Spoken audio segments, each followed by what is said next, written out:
Hi everyone, this is Jen, and welcome to my channel. So in today's video, I'm gonna talk about what growing up in China taught me about beauty. And I have reviewed my last video because in the last video I didn't really scripted everything detail, so I has like stumbled quite a bit, and I guess that makes people difficult to understand because English is also not my first language, so I struggle a little bit. And this time, in order to make sure the quality, I have scripted down, so you might see me sometimes looking at my notes. I hope you don't mind. Um, Okay, so before we begin, I just wanted to say that this is a video. This is not a video. Okay, this is not a video about um, beauty standard or anything like professional fashion advice. It is just simply my personal journey and how growing up in China shaped the way I saw myself, and how I learned to think about beauty and fashion, and how my relationship with my appearances changed over the years. And everyone's experience is very different. I'm not trying to speak for all Chinese people or saying my experience is the only one. This is just my story and the lesson I have learned along the way. I think it might be interesting just to share. And I hope that even if your background is completely different, um, some parts of this journey might still feel very familiar to you. Okay, so I'm gonna start with introduction. So I was born in the 1991, and growing up in China during a time of fast change, I would say. So my childhood is from the 1991 to 2000s, and most family during that time, including mine, were still focusing on basic stabilities and not self-expressions or beauty. And my parents, they were born in the 1960s, while my grandparents was in the 1940s. A generation shaped by scarcity. I think I would say both of them, both of the generation. My parents may be a little bit better, but still, I would define it as a generation like in the scarcity era when China was in. So, well, like in that time, of course, focusing on looking good or self care was seen as unnecessary and even a little bit of selfish, which is completely understandable. And so I grew up in an in between era. So China was modernizing quickly but in the mindset at home or at school, it was still very traditional. And that shaped how I first understand beauty. It's not something natural or personal, but it's something you have to justify it, you know? And I grew up with living in a house together with my parents and my grandparents. So the education, the idea that they gave me was something like this. So that was what I understood. Beauty is not something natural. You have to justify it. And then I went to kindergarten. So when I was in kindergarten, um, I was very confident. So what makes me very confident was I had family immigrate to Hong Kong, and in that period of time, they keep sending me very pretty clothes while it was not available in mainland China. So I always go to kindergarten as the most well-dressed girl in the class. Um, so at that time, I kind of felt that's what beauty bring me is attention, like not beauty, like being pretty, dress up. It bring me attentions, and I was popular, teacher liked me, I had a lot of friends. Um, so I felt expressive and very visible in a good way. So my relationship back then was with being good looking and beauty and all this fashion, which is very positive, um, which I feel very proud of myself still today. I was thinking back that when I was in kindergarten, I was able to be okay saying that I want to look good, that I want to look prettier than other classmates. I want to go to school. I want to go to the kindergarten feeling special. I think that's a very healthy way of thinking. Okay, then they enter the teen area. So when beauty becomes something to hide, and that was my primary school and teenager years. So everything has changed when primary school started and the school became very serious, because when you go to kindergarten, you don't actually study anything, you're just there to play, and then my parents also became stricter with me, and the rules were clear at school. So no makeup, no dye hair, and always in your school uniforms.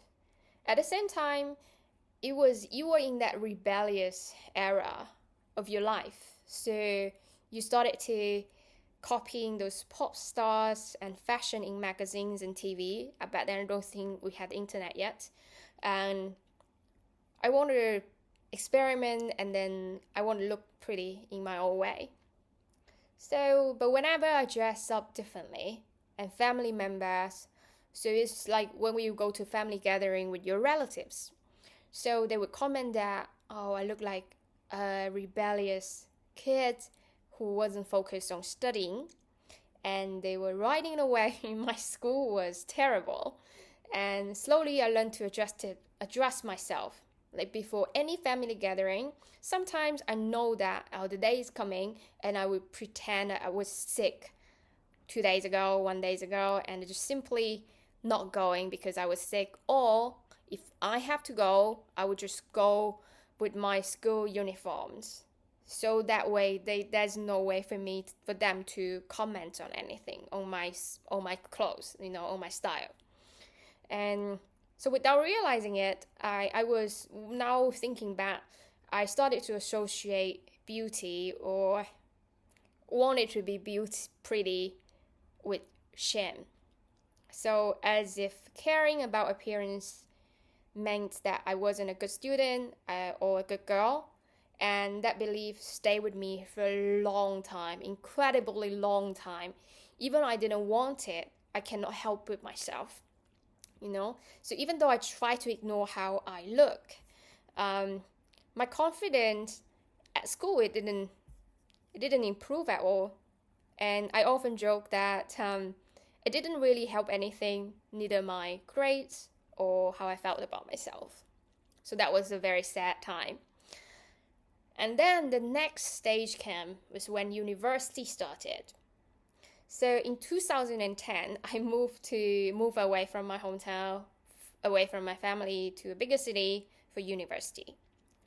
So on the surface, it felt like it's freedom. So I thought I might finally return to that younger version of myself, the girl that in kindergarten who felt confident, expressive, and naturally drawn to beauty.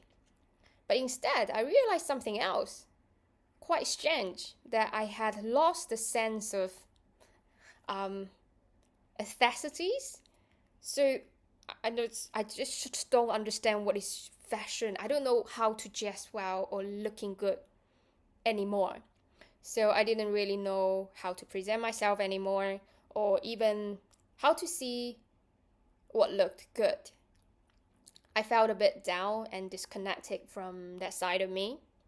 So at the same time, it was there was constant pressures to perform academically well at school. If I don't do well at school, now it's university. It's like I got to look for a job after this.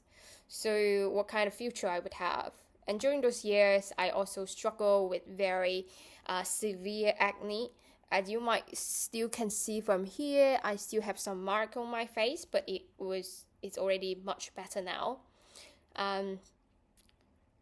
So with the severe acne, I felt even more self-conscious, And for most university, I didn't feel pretty. And I didn't know how to look pretty. So I think taste and self-expressions are not something that you simply born with. They take time to develop. So then next chapter of my life is learning beauty as an adult. That's my year when I moved to Shanghai. So I moved to Shanghai in 2015 and to start working. So when I started enter the workplace, I was what people would call tu in Chinese. So it's like a not polished, not fashionable. And it's like tu, it means the soil on the ground. So you're not polished, you're not fashionable. Which is quite a mean way to comment on people. It's impolite and it's mean. And I did experience some very subtle form of judgment and bullying because of how I looked. But over the year, I slowly changed. Not in a just dramatic way, but in small, gradual steps. My appearance, my understanding of style, my awareness of myself, all of it evolved bit by bit. And the turning point is in 2022 onwards. So the real shift didn't come until 2022. That was when I started dating my boyfriend. We grew up in completely different backgrounds. So he naturally had a stronger sense of fashions and what makes someone look put in together, in a more effortless way. So through him, I began learning things that I have never really been taught before. So not rules, but a way of seeing beauty as something simple, natural, and daily. And that's how things was evolved. And then the last part is gonna be to summarize everything that I have just taught. So now looking back over the past 4 years since 2022, I feel like I have slowly become the kind of person I once wanted to be, and someone who takes care of herself, not for approval, but because it feels like a form of self-respect. And maybe that's what growing up in China really taught me about beauty. So it is not something that you're strongly encouraged to explore early on. You learn it later, slowly, mostly quietly, almost quietly. And in many ways, you have to rediscover it for yourself. But I don't think this is only something unfortunate. In a way, it also makes sense. For my parents' generation, and even for my childhood, survival and stability matters much more than self-expressions. And beauty wasn't rejected, it was just not the priority. And maybe because of that, when you do eventually find it, it feels more intentional. And it is not something you inherit. It is something you build piece by piece when you are finally ready. So here, when I say ready, it's more financially ready. And because when you were a student, you probably won't have that much money to invest on your beauty or fashions. Well, people might argue that, you don't need to be very rich to be fashionable, but still you need a little bit of investment. And so looking back now, I think the bigger lesson that isn't really about beauty at all. It is about timing. It is about trusting that different parts of yourself will wake up at different stage of life. I guess that's everything I was in my notes. And yes, I would like to hear your story about how you think about beauty as you grow up. And at the end of the story, at the end of the video, I would like to say thank you very much for watching. And I already have 12 subscribers, and I felt very excited.